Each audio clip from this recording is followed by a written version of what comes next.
Hello again and welcome back to another one. And today we have a couple of topics to cover. One from what looks to be a continuation of the podcast beef between Joe Budden and Gillie, and they've been going at each other for the last couple of hours, and it sparked some heated debates about failed rap careers and more. Today we also have more from King Crooked, who recently spoke about lyricism when it comes to mainstream rappers, and he brought up Eminem in the conversation to expand on his point. Today we also have more on what looks to be the 50 Cent versus Ja Rule when it comes to female rappers, that is Nicki Minaj versus Cardi B. And Nicki has been active on social media interacting with fans who've been showing her love for being a fashion icon since day one. That coincides with when there were debates of Cardi B being a fashion icon around the time this video hit social media.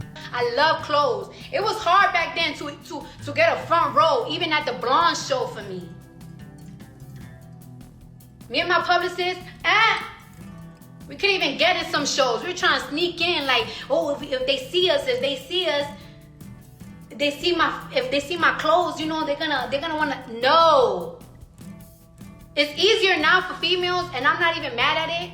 But in 2017, 2016, 15, it wasn't like that. And while the fan bases stare at each other's throats, Nicki Minaj reacted to this post and added, "Imagine being a fashion icon before your debut album. Imagine performing with Ye and Jay in Yankee Stadium, no album out. Imagine Drake, Eminem, Rihanna, Ye, will.i.am, and Natasha Bedingfield on your first album. I have to laugh. Blessings and gratitude to my supporters." And on one end, one thing that is very true is that you deserve it. You are the queen of rap. You deserve more. And on the other end, some believe Nicki tweeted that because people are now calling Cardi B a fashion icon. I'm still losing at this because you can really tell everyone calling Cardi a fashion icon gets under her skin so bad, loudly crying emoji. And another user adds, Rihanna and Eminem on your debut album and you still only just getting the #1. The two best-selling artists of the digital sales era couldn't even get you a #1 or a Grammy for that matter. But to be fair, the chart rules have changed so much. What it took to go #1 back then is not what it takes today. But what do you guys think of the Cold War between Nicki and Cardi B? Nicki certainly pushed the boundaries for female MCs and expanded the market, but I better watch out before Lil Kim's fans come after me. Moving on to the next point today, Gillie and Joe Budden have been going at it in what some have described as the podcast wars. And when this hit IG, for instance, of Joe Budden going off, I don't want to hear none of that money talk from you.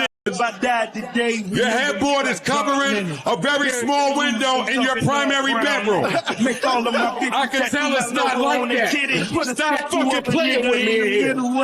Let's go.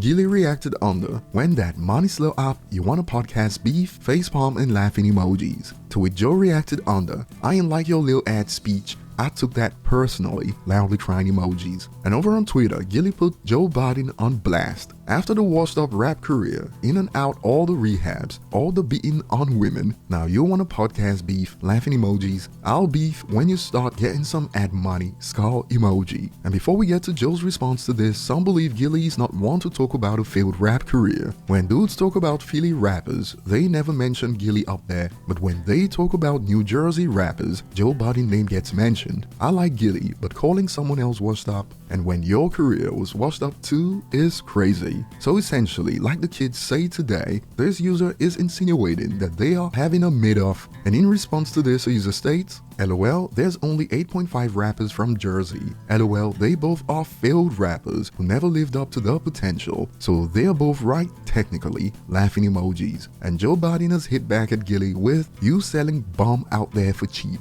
Watch your mouth when you speak to or of me, loudly crying emoji. This is not the first time the two have clashed in the podcast wars. Save your thoughts for the comments. Moving on to the next point, King Crooked recently sparked a conversation about mainstream rappers and lyricism when he tweeted, I like mainstream rappers who are still a high-level threat on the microphone, like when Kobe won rings and still pulled up to Rocker Park ready for whatever. And when a user reacted, one of the many reasons I love Eminem is his ability to hit the mainstream that also finds ways to be underground and reach a wide audience. Like the rap performance on the biggest hit on his last album, Godzilla, was no joke from a lyrical and technical perspective, and it was a hit in every major music market apart from Japan. And in response to this, Crook added, "You work your way up to a position where you have Dr. Dre, Jimmy Iovine, and millions of dollars behind you. It's very easy to lose your fangs as an MC in that scenario. Marshall never lost his fangs. He's still a lyrical threat.